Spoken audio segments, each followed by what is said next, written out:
This episode of the Seventh Valkyrie Podcast is brought to you entirely by fan support. To help keep the series ad-free, get early access and bonus features, browse gear and apparel, join the community, or watch the series come to life in living color, you can check out the links in the description.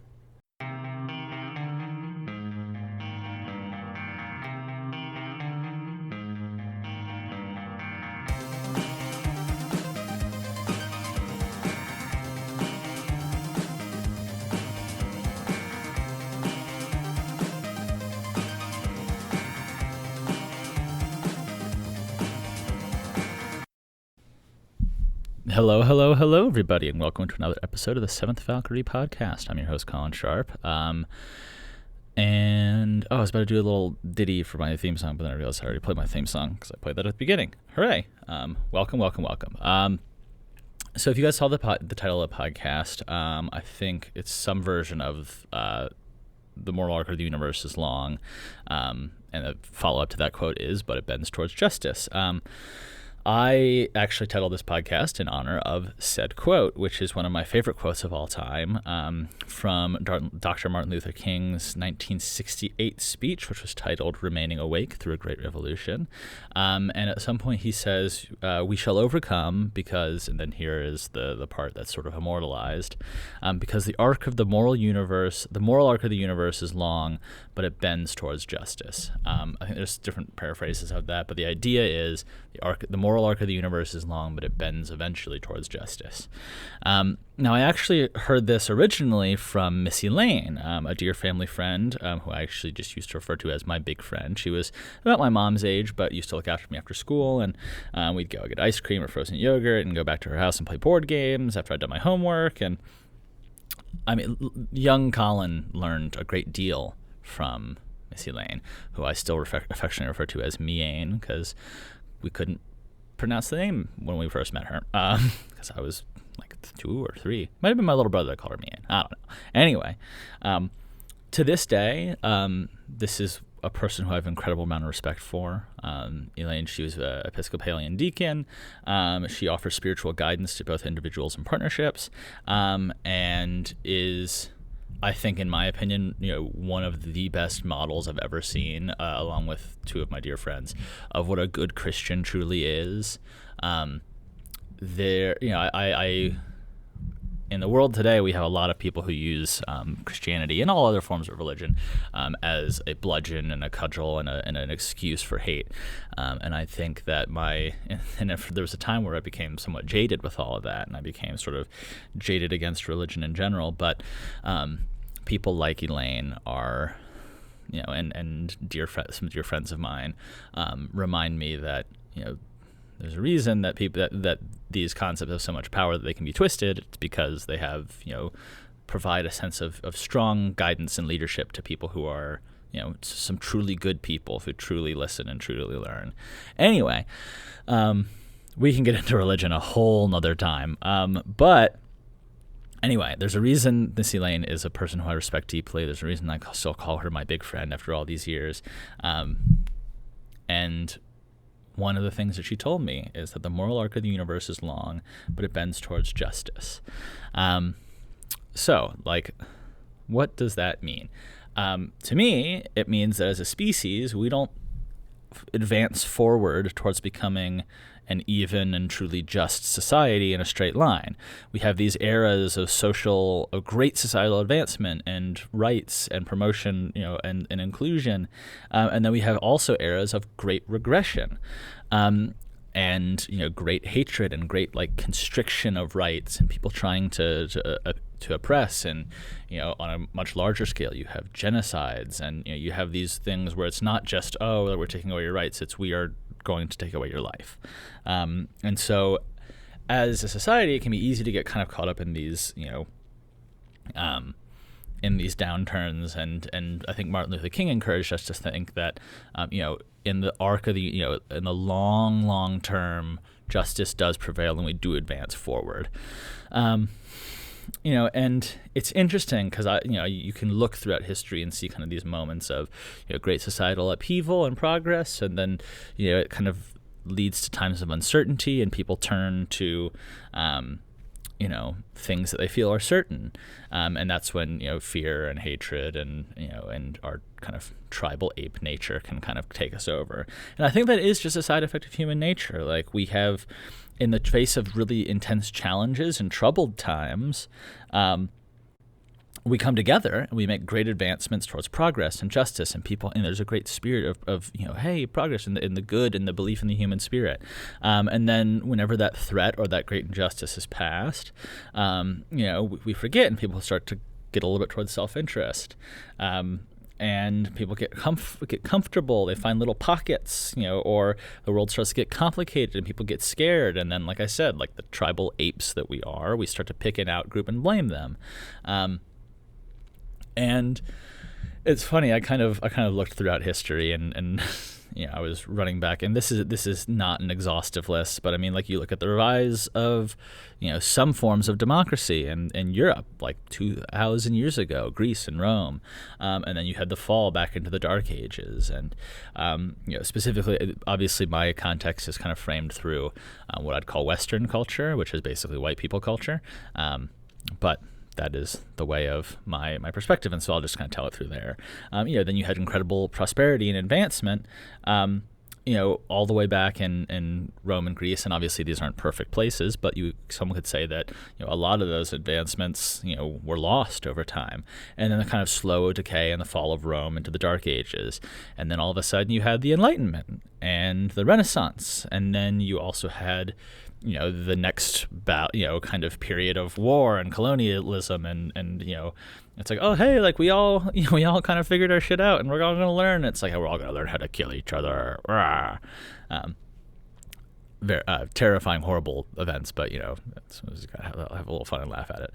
And then you have these periods of exploration and discovery when we discovered, quote unquote, the New World and the expansion of the world, and like you had this kind of massive connection coming together, and then you follow that up with colonialism and oppression, and it's like, oh, we're all exploring, we're going to discover new things, and now we're going to steal all the gold from all these native people and enslave them, which really is not funny when you say it that way. You have independence and advancement, like you have all these rebellions and this pushback against colonial rule, and then you have subjugation and war, and I mean, then you get to U.S. history, which again is an area that I'm a little bit more familiar with from my perspective. You have, the progression and regression cycle has been basically happening since the dawn of the United States as a concept. Like, America as a concept is fundamentally progressive, like we just kind of cycle through things.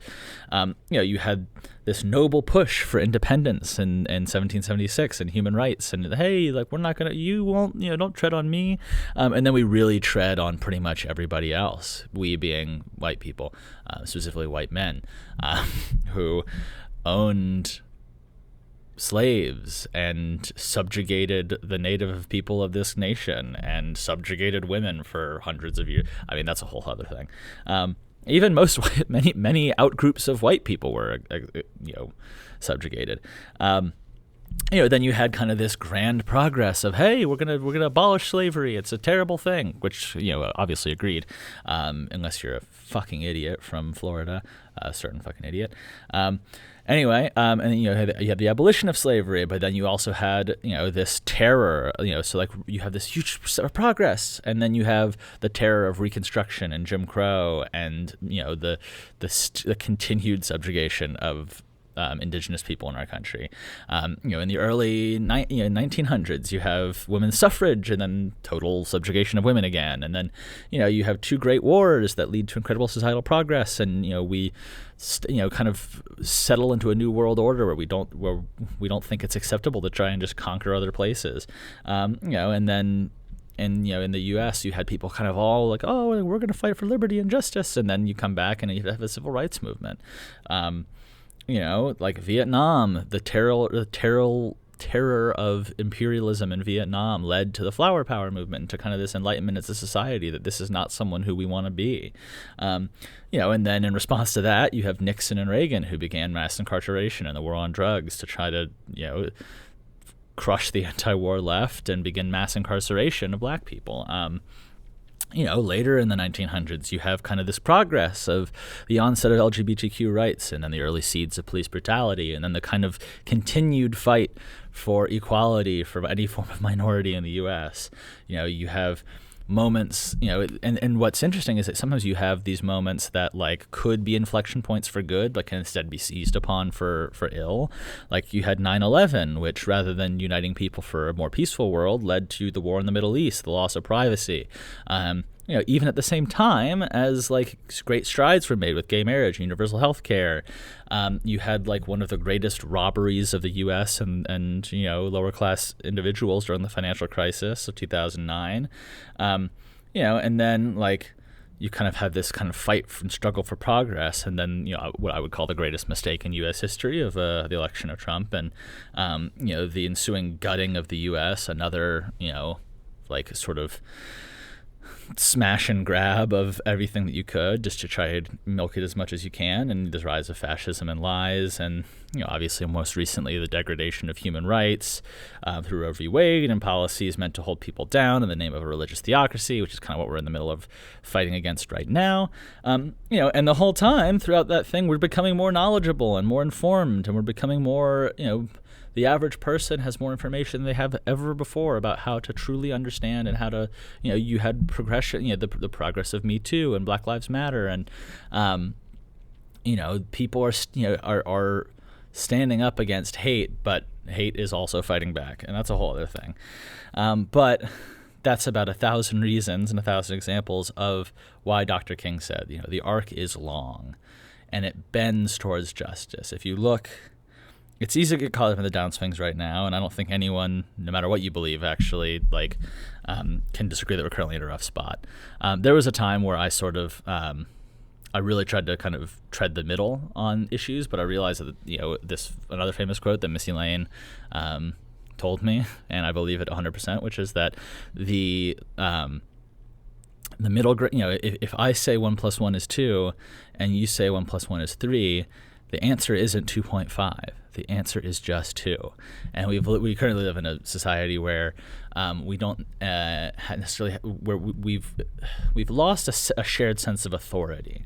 For me, real facts and truth are the central source of authority. So you have a lot of people who are kind of, messing around with that, and I think that removes the ability to have any form of discourse. And if anything, I'm scared that this is just a sidebar, a conversation, I guess, but if anything, I'm more worried that we've reached a point where people can utterly disconnect themselves from the reality of their fellow human, and the only thing that comes back, that's when you lead to war. That's when you lead to true disconnection. And do I think that would lead to eventually one day down the road, a new push for peace? Who knows? Anyway, you can disagree why, you can disagree how to get out of this, but we are certainly at an inflection point. We are certainly at a time of stress, I would say, where we are currently more, around the world. I think you can see, there's more uncertainty than there is kind of a shared collective human push and spirit. So things are rough, and things have gone backwards in a lot of ways in terms of human rights, and in terms of you have a war going on in Russia. And I've actually gotten a podcast I'll be recording a little bit later about frustrations at the state of the world, where I'm going to be a little less neutral. It's funny because even in the midst of all this, like even as you look at kind of this downturn, when it comes to that quote, I look at it and, we are still in a better place now than we were 30 years ago. And we're way better off than we were 2,000 years ago. And things aren't perfect, certainly, but even in the last decade, in the last 30 years, in the last 100 years, things have gotten better. And that's not on accident. One of the other things is, this idea, the moral arc of the universe is long, but it bends towards justice. But I kind of read a corollary quote, which is that the arc doesn't bend by itself.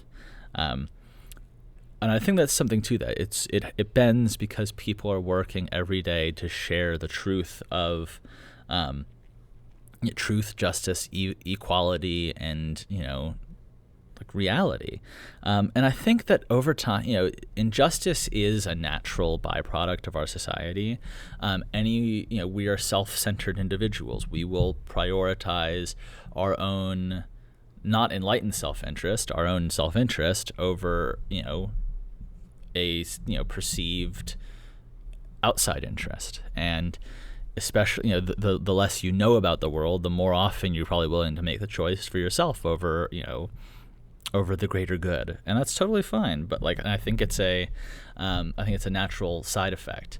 But I also think that as a society and as a species, we inherently detect something wrong with injustice. There is something in The Big Short. I forget who he was representing, but Steve Carell's character says, I don't believe fraud is, we should not do fraud because it's bad or it's mean.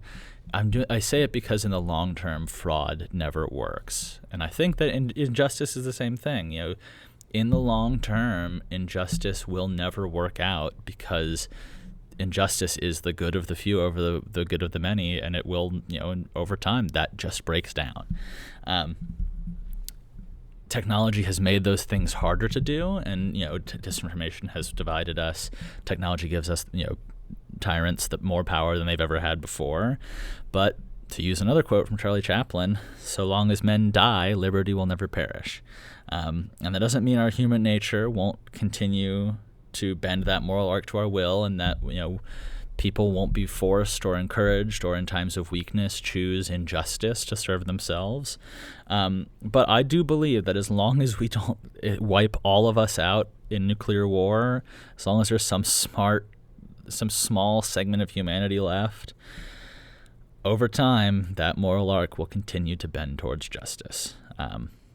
So it's not just a belief, it's something that has happened, and I think it's at the core one of the greatest human aspirations that we have, to collectively push for justice, and to sniff out injustice and eliminate it where we find it, by replacing it with love and equality.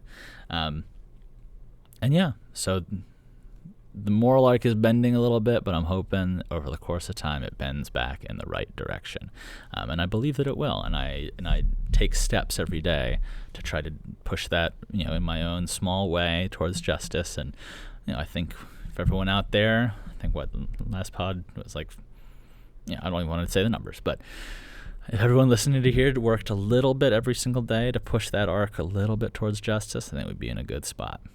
Every little bit counts. So anyway, this is a long pod. Thank you guys for listening. Seventh V at its core is an exploration of morality, so I like kind of talking about these big moral concepts sometimes. And I hope you enjoyed getting to enjoy a little bit of history and exploration of one of my favorite quotes of all time. So anyway, have a good weekend, guys, and much love.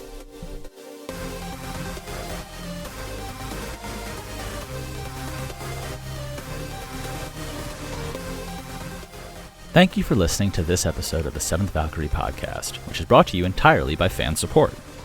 To help keep the series ad-free, get early access and bonus features, browse gear and apparel, join the community, or watch the series come to life in living color, you can check out the links in the description.